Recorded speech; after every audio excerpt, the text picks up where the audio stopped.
TTD Andri Khalifah, ini urusan sopir bus dan aparat kepolisian. Kita sebatas berkomentar sesuai asumsi opini, praduga semata dari kejauhan. Ambo pribadi menanggapi Viti setelah 4 kali putar.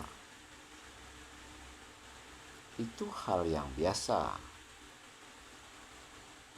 karena itu masih wilayah resort kepolisian yang mau memberhentikan bus.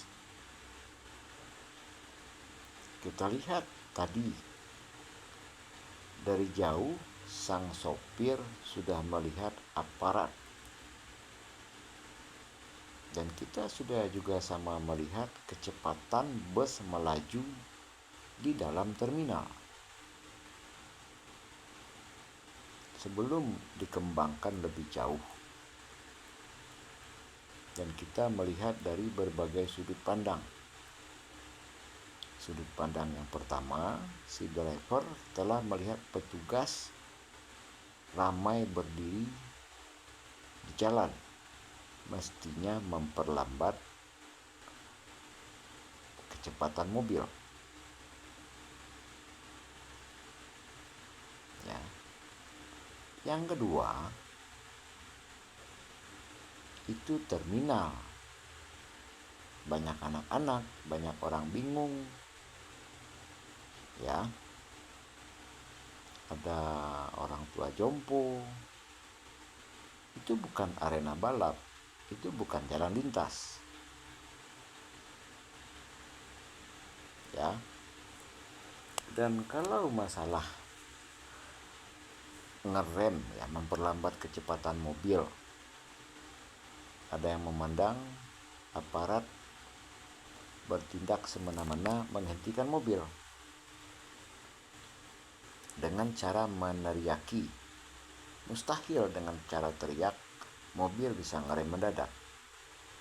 Itu yang berbuat untuk memperlambat mobil, mempercepat mobil adalah sopir.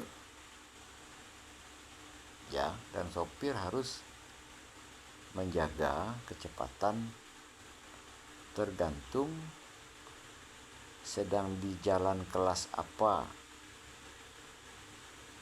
Ya, di lokasi mana mobil sedang berjalan. Semua sudah ada aturan, kecepatan di tol, kecepatan menjelang pertigaan perempatan, kecepatan mobil di dalam terminal.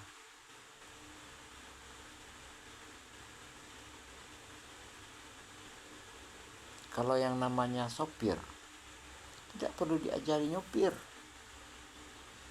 Ini khusus bagi yang menanggapi di luaran.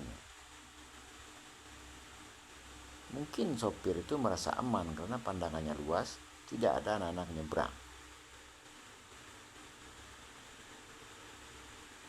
Nah, ya, itu untuk pembelaan. Kalau untuk menyudutkan, itu tadi seperti komentar di atas. Nah, kalau sudut pandang aparat kepolisian, pada terminal tersebut ada jalan masuk, ada petugas. Harusnya petugas memberitahu jaga kecepatan, sedang ada pemeriksaan atau sedang ada petugas kepolisian ramai dalam terminal. Ini hal yang biasa, tidak perlu ditanggapi terlalu jauh. Antara aparat kepolisian dengan sopir bus, itu pihak pertama dan pihak kedua. Kita cuma sebatas mengomentari, tidak tahu kronologis kejadian sebenarnya. Baik sopir maupun polisi tidak perlu kita ajari. Ya, cuman saya pribadi juga menilai itu tadi. Itu yang saya pandang dari kronologis kejadian. Itu hal yang biasa. Setiap sopir bermacam-macam gaya, bermacam-macam feeling. Mungkin merasa aman, makanya kecepatannya agak buru-buru. Dan ada lagi yang memandang itu kecepatan mobil melebihi aturan, tergantung di mana mobil sedang berjalan. itu dari driver itu ya, dari sopir. Kalau polisi memang itu sudah haknya, tapi kalau kita pandang itu kurang tepat. Kenapa tidak memberitahu pada jalan masuk, pada pintu masuk atau pos masuk? Ya, itu tidak perlu memperkeruh suasana dalam hal ini. Yang biasa. Lagian belum ada kecelakaan kok. Jadi ini antara pihak pertama dan pihak kedua. Selama mereka damai, ngapain kita perpanjang? Ya.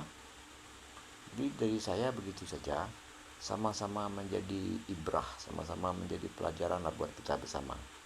Sekarang media sosial transparan. Dan siapa yang bertanggung jawab menyebarkan hal tersebut?